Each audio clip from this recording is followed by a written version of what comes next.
Ladies and gentlemen, welcome to a new NSL Live Talk and once again in the Coaches Corner. Salam alaikum, Gary Smith. Salam alaikum, Jeremie Rollett as today's guests. Salam alaikum, Walaikum Kurt. salam. How are you? Alaikum You salam. must you must be fluent in Qatar language at this point in time, right? For sure, we are. Arabic. We are. Yeah. Okay, so We are. as sorry. We are close to get the passport because we are very friends with the Arabic.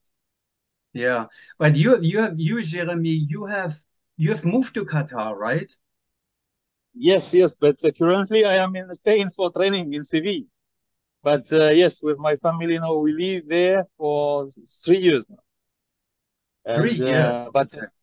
yeah, yeah. But in the summer now it's very hot.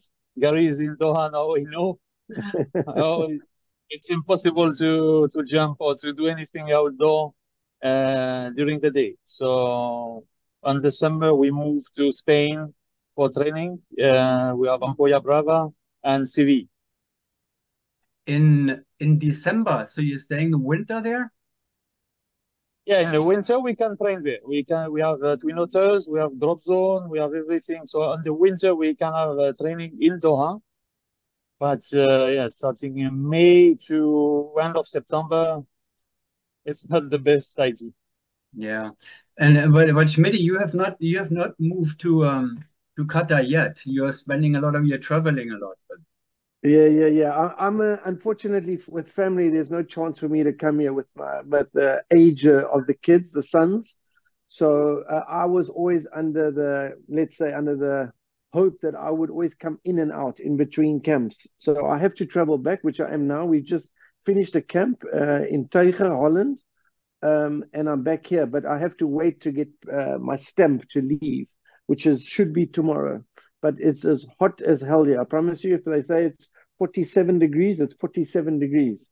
And if you have some sunlight on your black long pants in the base, it's unbelievable. It's like you're burning, man. well, 47 degrees without humidity, though. You know, we have the same Yeah. here, but we add some humidity to it. Florida in the summer is not that great either. No. I remember training. I remember training there in what 2002, 3, and 4, and 5 in the Yeah. summers when we were there. It's tough. It's tough, but this is a heat that you can't stand. I promise you. You can almost you can't breathe. You can hardly breathe that air. It's unbelievably hot right now.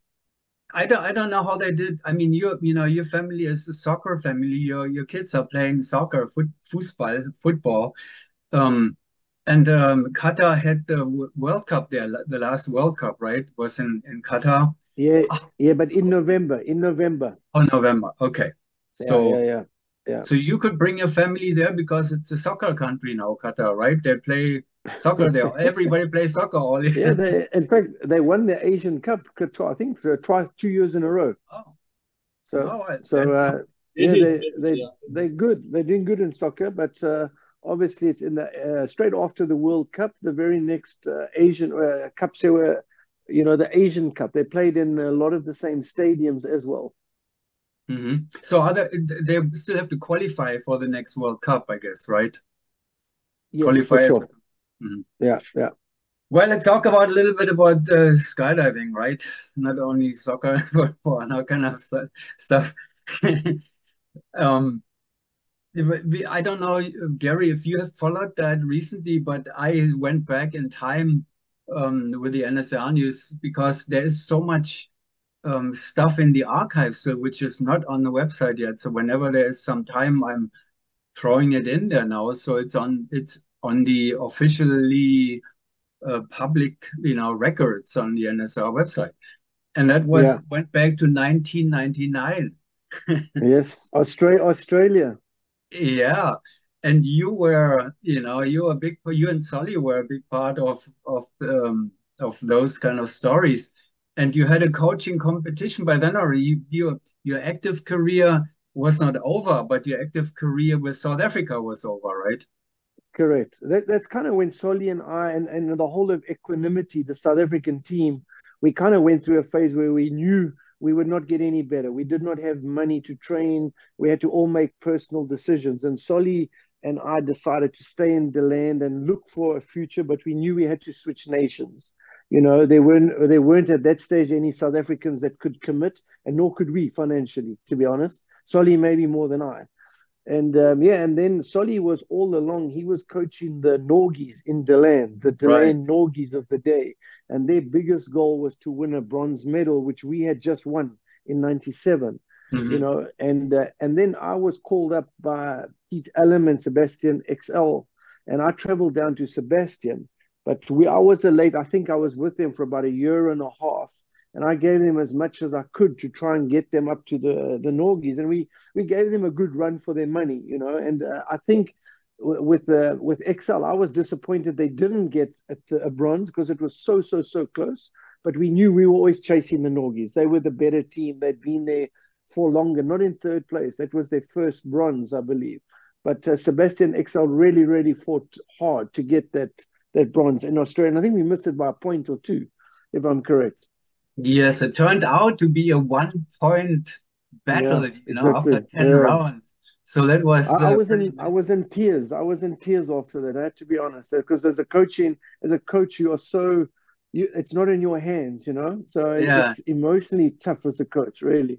Jeremie, you are French, so you are emotional naturally. Have you ever been in tears at a competition or I mean, when you won your world championship titles, you were probably crying. Yeah. And even for me, 1999 was very emotional because I started to jump 2 years earlier. But for us as young skydivers, for Mathieu, Guillaume, Julian, and all people from my generation, it was in Australia, so it was very far. But Martial did a very nice movie about this competition, and it was so magic for us to follow them jump after jumps with all the competition with US team. So 1999 for us, it's a very nice souvenir. So would be my question to you. What did you do in 1999? But you answered that already. You had already started jumping, and you followed your heroes, Martial and Marin and but at that time they were a star. They were like champions. They are. But we were so young. We cannot imagine we can walk in their feet. So we were very young. Maybe let's say 200, 300 jump, even less maybe. So we were very young. We even didn't know what's going to happen after. But it was so nice to see their trip to Australia and how they won this competition, and the jumps were so nice as well. And when you have Martial to explain all this story, it's a very special movie. Yeah, absolutely. Yeah, he's a storyteller and he knows how to tell the stories. I love to listen to that. But then it took just not a long time until you became the next French generation, and then you competed against Gary eventually, right? I mean, Deland Magic and your first teams, Jeremie, no? We were together in the same time in Croatia, but Gary was with the 4-way, and I was with the French 8-way. Oh, that's right. We never compete in the same event, but we were together in Croatia. Yeah. And then how was it later with the Deland Fire, Gary? Did you see Jeremie there somewhere as an opponent? No, he was in 8-way, I think, in 2006 in Germany, right? Jeremie was 8-way. Yeah. And 2004. And then yes, 2004 Croatia, and then 2006. And then, of course, then Jeremie was on his way to become world champion 2010 in Russia. Yeah, but you started doing 4-way and 8-way in 2008 already, Jeremie, right? So you tried to win both actually in 2008. No, we started both end of after the World Meet 2006. Mm-hmm. And we finished second in Maubeuge 2008.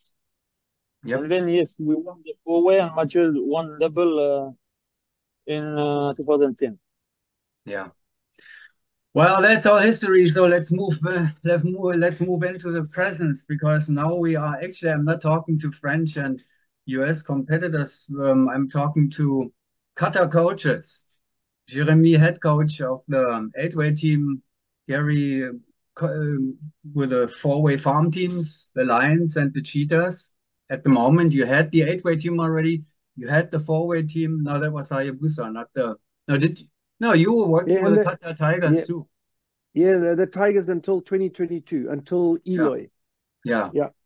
So we everything now you know all the teams really well, but let me ask before we go to what's going on right now. Let me ask you: you followed the Sism World Championship? I'm sure, right?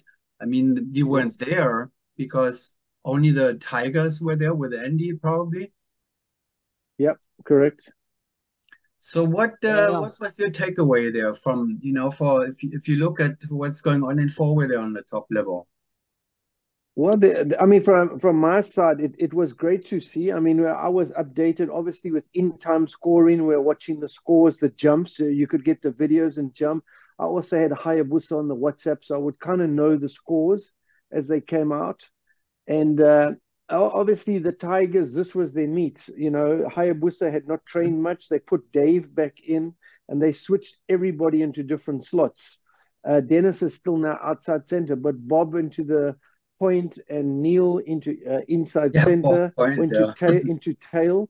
So in that sense, they were definitely vulnerable. But then the Golden Knights came along and also threw a wobbler in. So this was definitely the meet, I think, for Qatar Tigers. They knew it. And I think they were disappointed, but they had some video issues in the Mhm. beginning. And that might have affected them a little bit, how they approach certain things. But at the end of the day, I think if you give them all the points back, they were still beaten, you know. But of course, would it have been different? You never know. So I feel sorry for the Tigers. I really do. They've been together so long. This was the one. But I spoke to the boss here in Qatar, and they've taken it well. It's not like they were saying, now we're never going to do it. They took it well, and they never even to me mentioned the video. They know that they lost points, and all of a sudden, when you're 5 points behind and then another 3 points, you think it's over. But then they pulled back one round. I think they Mhm. came back 3 or 4 points. You know, when Hayabusa didn't have a great jump. So I think it was their meet almost to lose, and unfortunately, it went that way. You know. Mhm. Yeah. Well, that was schism. Jeremy, you have nothing to do with schism at the moment, at least. Does France actually have um schism teams? Not really, not nothing serious. No, and as Gary said, yes, we follow the videos and the results, and it was very tricky for all video months because Qatar team they got -9, I think, something like that, with video Hungarian exit. But even for the other jumps and for all teams, the video man just reached the first point in time, but it was on the edge. Many times they were far, even for the other teams. So jumping from helicopter, it's always different for video man. Remind me some competition in Dubai at the beginning, 2009 or 10, and even one time in China. It's very hard for the video man to find the good setup, the good technique to jump from helicopter. Most of the time, they don't have a lot of experience from this kind of aircraft. So, yeah, the Hayabusa, maybe for the first time, they were catchable. And the gap at the end is so close, closer than ever for Tigers. But now we have also the third team coming in the game with US. So yeah, I think it's a 50-50 feeling because they are close, but they got the bronze medal instead of the silver one, as usual. So yeah, that's maybe helping them to be motivated for the future. Let's see what's happened next years. But the huge gap we got before in the season, now it's getting less. Yeah, it's more competitive. That's great. Of course, it's fun to watch that now too, to follow that too. In the last 15 years, it was always Hayabusa, nothing else, and now we have a competition there with the Golden Knights. That's well. Jeremy, you're dealing with plane situations too with the Falcons. I think you mentioned that in France and in Spain they usually have right-hand doors now, where the Pilatus Porter coming from the old days. But you have to prepare for the World Championships with the Falcons now, and that will be a twin otter, of course. But you have one there in Sevilla. We have Caravan and Dornier. So DO 28, something like that. So it's almost the same door as the Twin Otter. It's left-hand door and almost the same size. And for the 8-way, as we have only, let's say, 5 or 6 different exits with B-slot exit, or we shift some slots for special blocks on the hill, it's not like the 4-way. So with the training with Caravan and from the Dornier door, so far it was okay. And in August, next camp, we moved to Ampolla Brava to jump from the Twin Otter. And right after the camp, we drive to the French National, because the French National will be also from the Twin Otter. So we will have the first, our next competition in August from Twin Otter during the French Nationals. And then just before the World Meets in North Carolina, we will train in the hills to have more experience from the Twin Otter. But for the 8-way, I think it will be enough to have, let's say, 100 jumps before the competition from the Otter Dome. You're going. I thought you were going to the German nationals too, actually, after the French nationals. Yeah, so start of September. That will be in Grandsee near Berlin. Yeah. Which jump plane are you going to have there? Caravan, I guess. Okay, so we are already on the travel agenda now. So what do you think now, Gary? This year it seems to be a little bit easier for the teams who are going to the World Meet, because the World Meet is the last event basically. So it's better to have the prep events before the World Meet and not afterwards. Like last year, Norway was early. Yeah, and also, I mean, let's be honest, anything out of a caravan, as long as it's not a caravan with a deflector in the back, if it's out of a caravan or about a twin otter, I think it's pretty universal for most teams, especially the top teams. They've seen those doors, they've seen it, and then it depends on what your goals are, how much you're going to train. But that's way better than jumping, as Jeremy said. If, for example, we had a helicopter or the pack, which was going to be in Israel, it would have made it really, really tough for the middle teams as to go, how much finances are you going to put in to go and find a pack, and be it even Pilatus. I hate to say it, even Pilatus, because I know there are drop zones that have them, but at the end of the day, you can only put 2 teams if you're lucky in a Pilatus. And if you have 5 teams in the morning wanting to train, then you're stuck. You need 2 or 3 Pilatuses, So, but I think the Twin Otter and the Caravan right now is one of the easiest. Whether you've got, like Jeremy, you've got the Dornier there, or whatever, you can adapt to it so easily. And the Twin Otter, I think, is a magic jump plane with regards to exits. I like the Caravan better. But the Twin Otter, I think, is superb. So, Jeremy, except Ampolla Brava, we have one in France, maybe few in Italy, but there is not too much. Maybe in Norway as well, and Germany, I don't know. But there is not too much option for Twin Otter training in Europe. It's not like US. Yeah. Jeremy, you're going to the World Championship, of course, the Falcons. And I'm expecting like a 18 plus average or something this year. Are they ready for that? Because they had consistently 19, Kurt. 19. Okay, yeah, good. Let's say 19. Maybe a 20. Yeah, we go on a 20. You can see Jeremy smile. He knows. It's for sure. This is our goal. We try to improve. We try to reach this next step, which is 19. They did it in the training with a draw, like a training draw. But everything must be in place for that. We hope. We just finished a long camp now, 3 weeks camp with almost 120 jumps, so they start to be tired. But I hope in August more energy, more fresh, and maybe we can see some very nice jump and come close to this goal, which is yes 19, and reduce the distance with XP.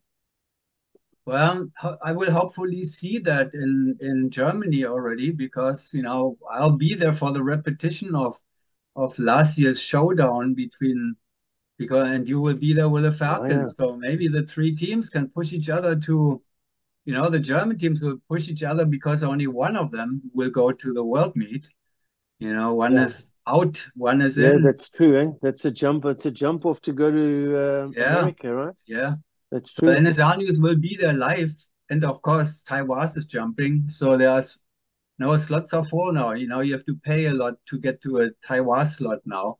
So, Is that with Uli?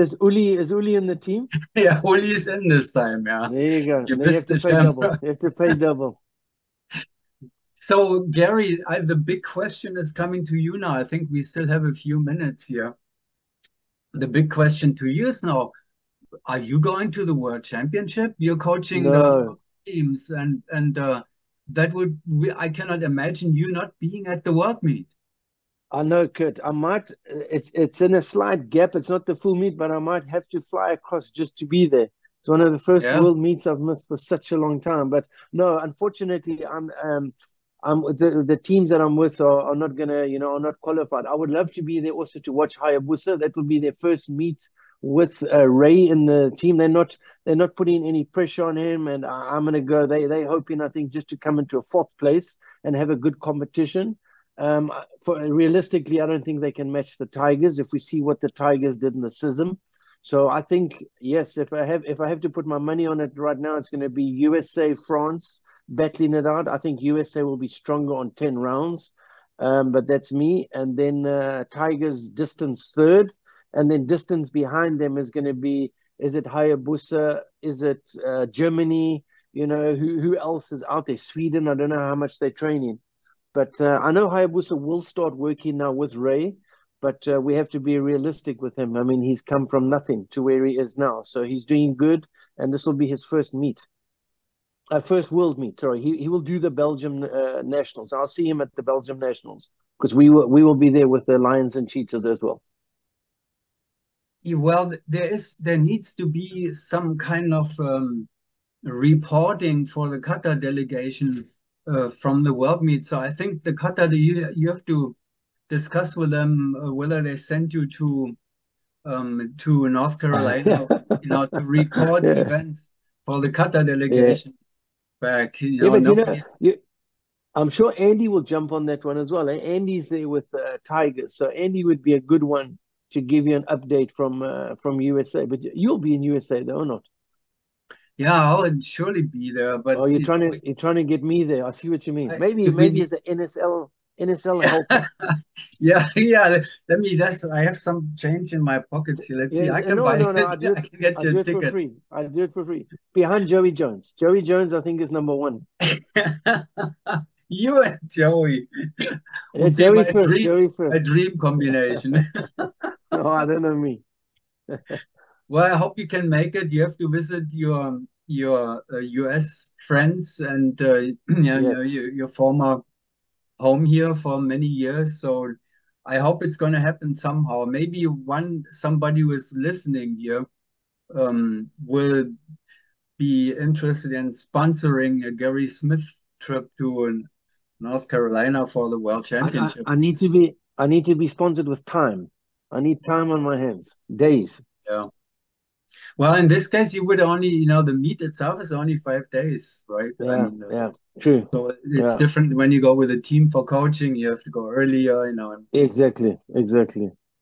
So if you only go as a visitor, that's a different story. It would be nice and beautiful, because it's at the Outer Banks. Anybody been Yeah. there yet? Jeremie, Gary, No. have you been? Oh, it's scenic. No. It's a beautiful location. I've been there for vacation. I wish I could jump there. It will be looking like Australia probably, or some, Yeah.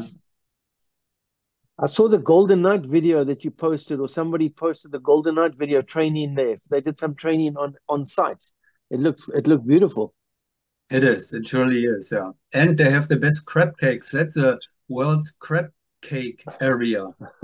Oh, little brew pubs and crab cakes and all that. Not a bad place to visit anyway. Well, good to hear, Kurt. All right. It's a good motivation for Gary to travel. Yeah, yeah. And Yes. I stay in a tent like the old days. Yeah. We'll get you. I mean, that will somehow get maybe even Paraclete or the host would have an There you interest. go. We'll see. Not in my hands, but we'll find out pretty soon. Well, I'm running out of time here now, eventually, as it always happens. So thank you very much, Gary, Thank you. Jeremy, and Thank you. I hope to see you very soon somewhere again. Gary, not well, you're going to Europe for the Benelux Yeah, Championship. yeah. Jeremy is in Spain and will be in Germany. So Jeremy for sure in Germany for a good German beer. And then Yeah, we, in your country. yep, for sure. All right. Well, again, thank you very much for doing this, and it was very interesting again to hear you Thank you, Kurt. with NSL Live Talk Thank in the you. Coaches Corner. Gary Smith, Thank you. Jeremy Rollett. Thanks, Thank you. Kurt. Thanks very much, man.